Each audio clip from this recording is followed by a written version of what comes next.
Zhai, a native of Zhejiang, was drinking in a temple in the wilderness on Qingming festival.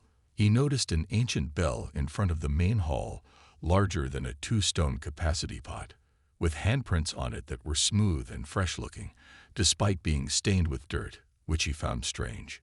He asked several people to try and lift the bell by its ears, but it didn't move an inch. Surprised by this, he sat down to drink, waiting for the person who hid something inside the bell. Soon, a beggar entered the temple and placed his collected dry food under the bell. The beggar lifted the bell with one hand and put the dry food into a bamboo basket inside it, big enough to hold about 8 liters. He repeated this several times until the food was all stored. After storing everything, he put the bell back down and left. Later, he returned to eat the food under the bell, lifting it with ease, as if opening a wooden box. Everyone present was astonished. Zhai asked him, "Why do you beg when you're so strong?" The beggar replied, "I eat a lot, and no one hires me." Zhai, noticing his strength, advised him to join the army. The beggar expressed his worry about not having any connections. Zhai took him home, fed him. His appetite was as big as 5 or 6 men's, changed his clothes and shoes, and gave him 50 taels of silver for travel expenses. More than 10 years later, Zhai Yihuang's nephew was serving as a county magistrate in Fujian. A general named Wu Lui visited him unexpectedly.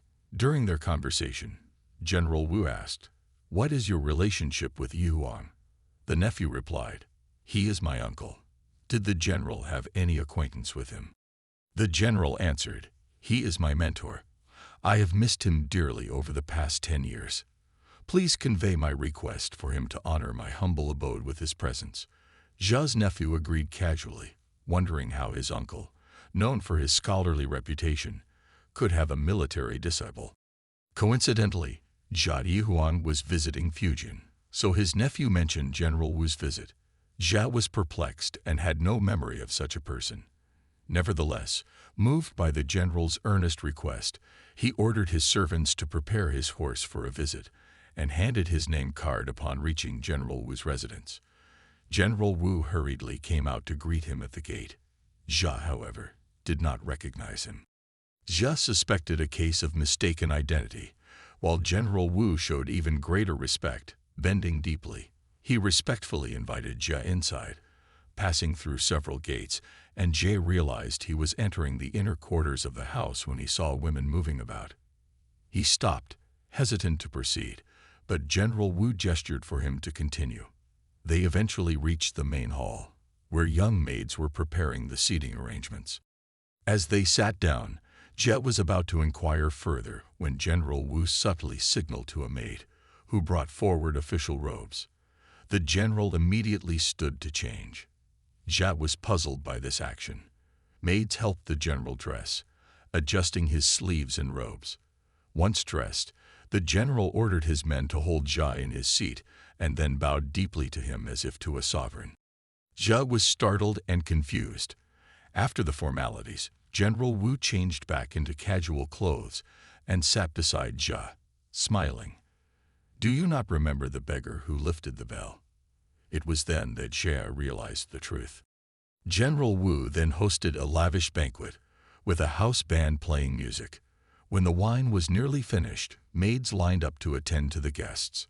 General Wu personally arranged Zhai's lodging before retiring for the night.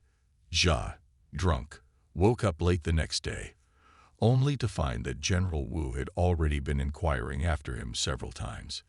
Feeling uneasy, Zhai decided to take his leave.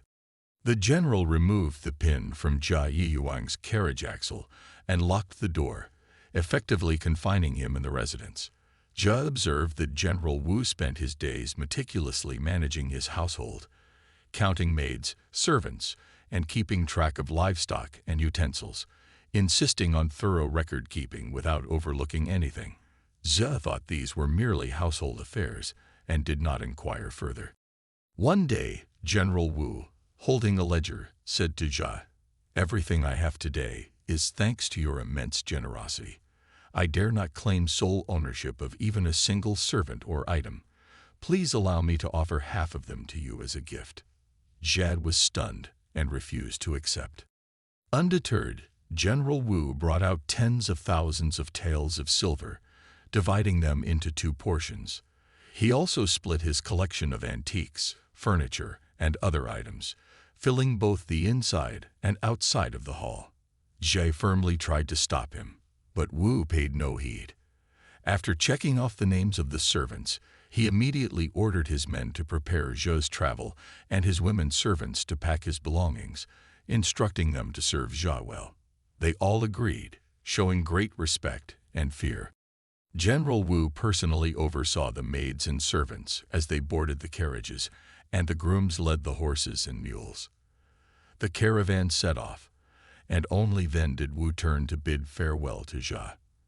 Later, Zhai, involved in a case related to the compilation of the Ming history, was imprisoned but eventually pardoned, largely due to General Wu's vigorous efforts to rescue him.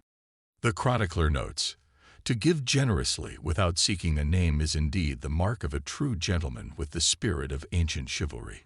General Wu's gratitude, so lavishly expressed, is rarely seen throughout the ages.